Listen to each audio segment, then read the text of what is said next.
दोस्तों, आज आपके इस YouTube चैनल पर आपका स्वागत है। आप देख रहे हैं कक्षा 12 के इतिहास विषय की क्लास, जिसमें चैप्टर फर्स्ट है। उसमें हम आज बिंदु पढ़ रहे हैं भारत में प्रागैतिहासिक पाषाण संस्कृति, और दूसरा बिंदु है प्रागैतिहासिक शैल कला।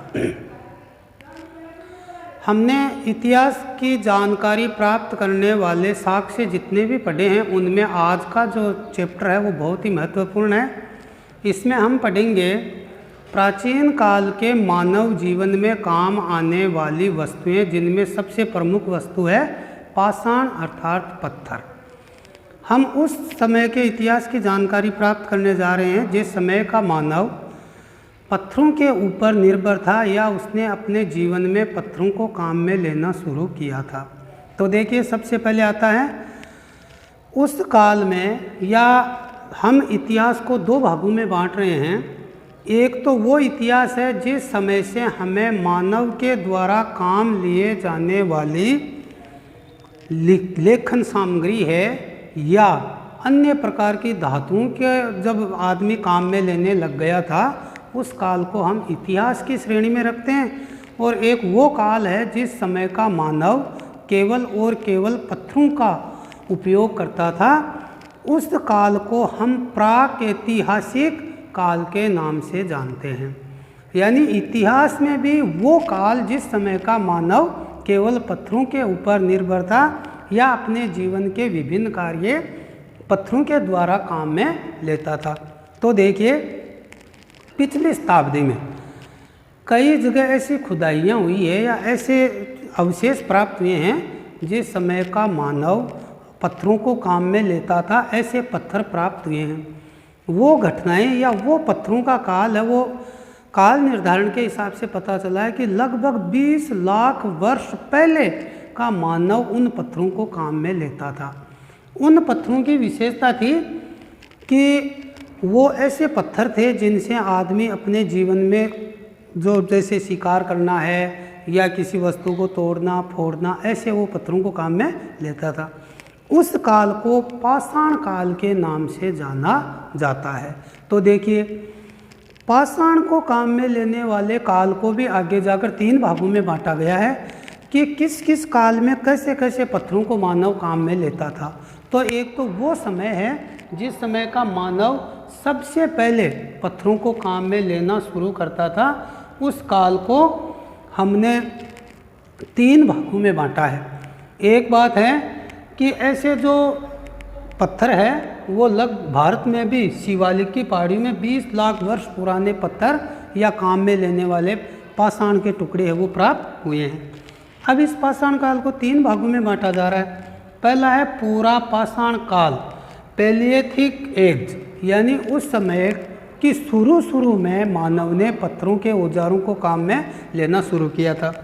उसके बाद में दूसरा है मध्य पाषाण काल, मेसोलिथिक एज, और तीसरा है नव पाषाण काल, नियोलिथिक एज। इन तीनों में आदमी ने किस किस प्रकार से अपने पत्थरों को काम में लेने के तरीके बदले, वो हम तीनों इसमें पढ़ेंगे। सबसे पहले हम बात करते हैं पूरा पाषाण काल की।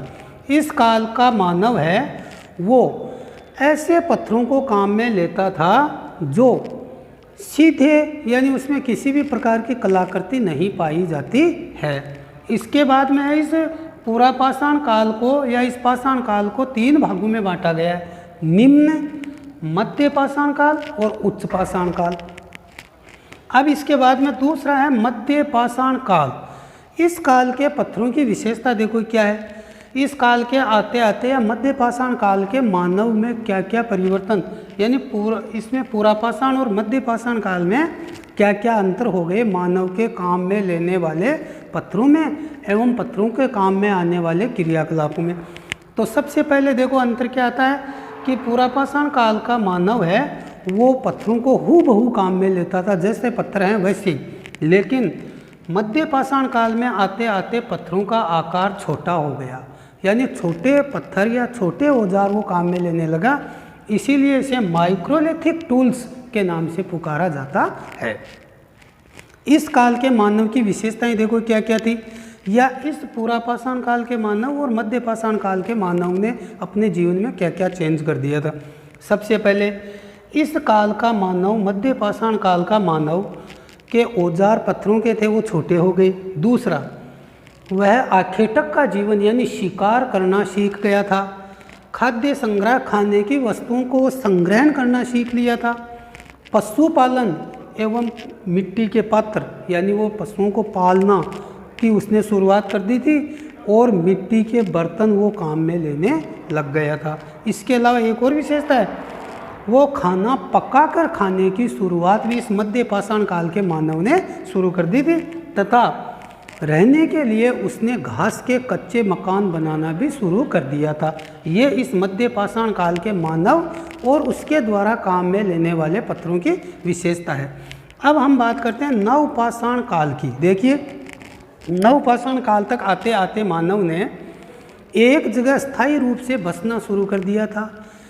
विशेषतया उसका जीवन नदी, घाटी या पानी के स्रोत जहाँ थे वहाँ उसने स्थायी रूप से बसना, स्थायी रूप से खेती करना उसने शुरू कर दिया था, पशु पालना शुरू कर दिया था। इसके अलावा खेती करने के काम में आने वाले औजार जो हमने पढ़े ना, पाषाण काल या पाषाण के औजार, उसमें इस काल के या नेलिथिक मानव जो था या इस काल का मानव, इसने ऐसे औजार काम में लेना शुरू कर दिया था जिन औजारों को खेती के काम में लिया जा सके। या कठोर पत्थर के वो औजार काम में लेता था, जैसे बेसाल्ट के औजार। उन औजारों की विशेषता देखिए क्या होती थी, उनको छिद्रित करके, जैसे बसूला है या दराती है या आरी है, इस प्रकार के औजार वो काम में लेने लग गया था पत्थरों के काटने के लिए या इस प्रकार से। तो इस काल के पाषाण काल को नवपाषाण काल के नाम से जाना जाता है। अब ये हो गया अपना पहला बिंदु। दूसरा बिंदु है प्रागैतिहासिक शैल कला, यानी उस काल के मानव, जो प्रागैतिहासिक काल का मानव जहाँ रहता था उस काल में उसने कौन कौन से चित्र बनाना शुरू किया। तो देखिए, गुफाओं में, शैल का मतलब गुफाओं में मानव रहता था, जहाँ रहता था उसने कई प्रकार के चित्र भी वहाँ पर बनाए थे, जैसे शिकार करने के चित्र है या किसी जानवर के चित्र है, ऐसे।